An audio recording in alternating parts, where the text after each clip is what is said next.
வணக்கம். ராஜ்யசபா எம்பி சீட்டுக்கு போட்டி போடும் அதிமுகவினர் கடுப்பில் எடப்பாடி பழனிசாமி.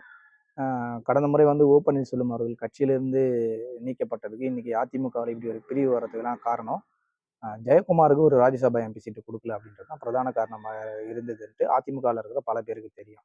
இப்போ வந்து 2 ராஜ்யசபா எம்பி சீட்டு வந்து அதிமுகவுக்கு இருக்குது. இதுக்கு முன்னாடி இந்த ராஜ்யசபா எம்பிகளோட பதவிக்காலம் முடிவடையுது. குறிப்பா அன்புமணி அவர்களோட பதவிக்காலம் இந்த மாதிரியோட பதவிக்காலம் முடிவடையுது. இப்போ இந்த பதவியில வந்து 2 எம்பி வந்து அதிமுகவுக்கு வந்து கிடைக்கும். இந்த 2 பதவி எல்லா நிர்வாகிகளையும் கேட்டு எடப்பாடி பழனிசாமிக்கு சிக்கல் மேல சிக்கலை வந்து கொடுத்துட்டு இருக்காங்க. குறிப்பா இதுல வந்து ஜெயக்குமார் வந்து தொடர்ந்து வலியுறுத்தி வர்றாரு. நான் வந்து கடந்த சட்டமன்ற தேர்தலில் வந்து தோத்துட்டேன். கட்சியில வந்து நான் ஒரு முக்கியமான பொறுப்புல இருக்கேன். என்னுடைய மகன் நாடாளுமன்ற தேர்தலில் நிக்க வச்சு அதுக்கும் செலவு பண்ணி தோத்துட்டேன். எனவே எனக்கு வந்து இந்த சீட்டு வேணும்னு விடாப்பிடியா இருக்கிறாரு.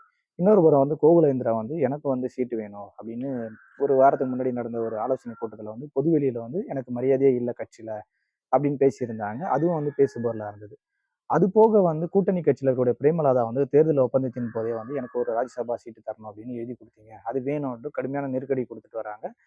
தேமுதிகவுக்கு தான் அந்த சீட்டு அப்படின்னு அவங்க பொது வெளியில பேச ஆரம்பிச்சிட்டாங்க. ஆனா இது வரைக்கும் எடப்பாடி பழனிசாமி அது குறித்து வாய் திறக்கவில்லை. அன்புமணி ராமதாஸ் அவர்களும் வந்து தன்னுடைய எம்பி பதவி வந்து அதிமுக ஒரு வேலை வந்து ரீட்டைன் பண்ணிடலாம். ஒரு பாஜக மூலியமா வந்து அந்த பதவியை வந்து ரீட்டைன் பண்றதுக்கான முயற்சிகளை மேற்கொண்டு வராரு. எனவே வந்து எடப்பாடி பழனிசாமி கூட்டணி கட்சிகளுக்கு அந்த 2 சீட்டை தருவாரா? இல்ல உட்கட்சியில இருக்கிற நிர்வாகிகளுக்கு தருவாரா? தன்னுடைய மாவட்டத்தை சேர்ந்த நிர்வாகிகள் பல பேர் கேட்டிருக்காங்க. அவருடைய நண்பர் சேலம் இளங்கோவன் இந்த மாதிரி ஆட்கள்லாம் கேட்டிருக்காங்க. யாருக்கு தரதுன்ட்டு என்ன செய்யறதுன்னு தெரியாம ரொம்ப கடுப்புல இருக்கிறதா தகவல் வெளியா இருக்குது. கடந்த முறை வந்து ஓபிஎஸ்க்கு ஒரு சீட்டு, எடப்பாடி பழனிசாமிக்கு ஒரு சீட்டுன்னு வரப்ப, ஒண்ண வந்து எடப்பாடி பழனிசாமி சிவி சண்முகத்துக்கு கொடுத்தாரு. மற்றொரு சீட்டை வந்து தர்மருக்கு கொடுத்து தான் இவ்வளவு பிரச்சனைகள் ஏற்பட்டுச்சு. இன்னொரு சீட்டை வந்து ஜெயக்குமார் அவர் கொடுத்திருந்தா, இன்னைக்கு ஓபிஎஸ் அதிமுகவிலேயே இருந்திருப்பாரு. அந்த மாதிரி நிலையெல்லாம் இருந்திருக்கும். இப்ப மீண்டும் வந்து இந்த 2 எம்பி பதவி வந்து யாருக்கு கொடுப்பாங்கன்றது அதிமுகவில் வந்து பேசுபொருளா இருக்கிறது. அரசியல் சார்ந்த காணொலிகளை வந்து பதிவேற்றி வரும். சேனலுக்கு ஆதரவு அளிக்குமாறு அன்போடு கேட்டுக்கொள்கிறோம். நன்றி.